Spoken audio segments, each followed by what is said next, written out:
ഒരു നാടാകെ കാത്തിരുന്ന കല്യാണം. വരൻ സൂര്യ, വധു മിത്ര. എന്നാൽ ഈ കതിർമണ്ഡപത്തിന് മറ്റു ചില ലക്ഷ്യങ്ങളുണ്ട്. ആരും മറക്കില്ല ഈ കല്യാണ ദിവസം. കാണാൻ കാത്തിരിക്കുക. സ്വയംവര പന്തൽ എല്ലാ ദിവസവും രാത്രി 8 മണിക്ക്.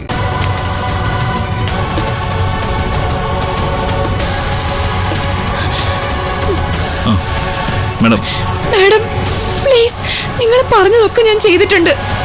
ദയവ് ചെയ്ത് എന്നെ കുഞ്ഞിനെ എനിക്ക് വിട്ടതാ. എന്റെ മോളെ ഞാൻ കൊണ്ടുപോട്ടെ. എന്താ ഇത്? ഡോക്ടർ കരയാതിരിക്കെ. വേറെ വഴിയില്ലായിരുന്നു എനിക്ക്. നിധിയെ ചികിത്സിക്കാൻ പോകുന്നത് ഡോക്ടറാണെന്ന് അറിഞ്ഞപ്പോ ഇന്നലെ തോന്നിയൊരു ഐഡിയ. അതുകൊണ്ടല്ലേ രാത്രി തന്നെ മോളെ ഇങ്ങോട്ട് പൊക്കിയത്. പ്ലീസ്, ഒരു ഡോക്ടർ എന്ന നിലയിൽ ചെയ്യാൻ പാടില്ലാത്തതൊക്കെ നിങ്ങൾ എന്നെ കൊണ്ട് ചെയ്യിപ്പിച്ചില്ലേ? എന്നിട്ടും എന്റെ മോളെ എന്തിനാ ഇങ്ങനെ പിടിച്ചു വെച്ചിരിക്കുന്നത്? അത് കൊള്ളാം. ചെയ്തത് ഞാനല്ലേ. നിധിയുടെ കുഞ്ഞില്ലാതാവാനുള്ള മെഡിസിൻ കൊടുത്തത് ഞാനാ. ഞാൻ ഏൽപ്പിച്ച മറ്റേ കാര്യം അതെന്തായി ഡോക്ടറെ? പറഞ്ഞോ? പറഞ്ഞിട്ടുണ്ട്.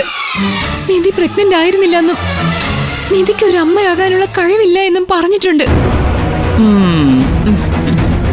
അമ്മയാവാൻ ഇനി ശ്രമിക്കുന്നത് പോലും ജീവൻ ആപത്താണെന്നും പറഞ്ഞിട്ടുണ്ട്. ഇവിടം കൊണ്ടൊന്നും ഡോക്ടറുടെ ഉത്തരവാദിത്വം അവസാനിക്കുന്നില്ല. ഈശ്വരമംഗലത്തിന്റെ ആസ്ഥാന ഡോക്ടറല്ലേ.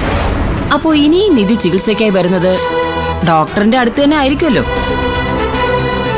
ചികിത്സിക്കണം. ഡോക്ടറുടെ സർവ്വ അറിവും കഴിവും ഉപയോഗിച്ച് ചികിത്സിക്കണം. അങ്ങനെ പതുക്കെ പതുക്കെ നിധിക്ക് അമ്മയാകാൻ കഴിയില്ലെന്ന് ഇപ്പൊ പറഞ്ഞ കള്ളത്തിനെ ഒരു സത്യമാക്കി മാറ്റണം. എന്താ ഡോക്ടറെ, പറ്റില്ലേ? എന്ത് വേണമെങ്കിലും ചെയ്യാൻ ഞാൻ. ഇപ്പൊ എനിക്ക് എന്റെ മോളെ വിട്ടത്. എടാ, അഴിച്ചു വിട്ടേക്ക്.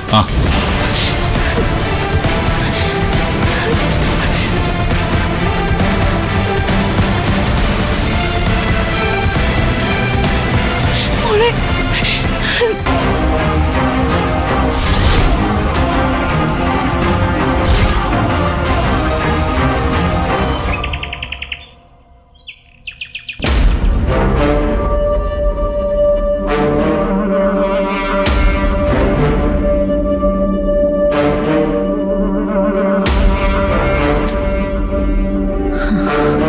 ആന്റി, വെറുതെ ടെൻഷൻ ആവണ്ട.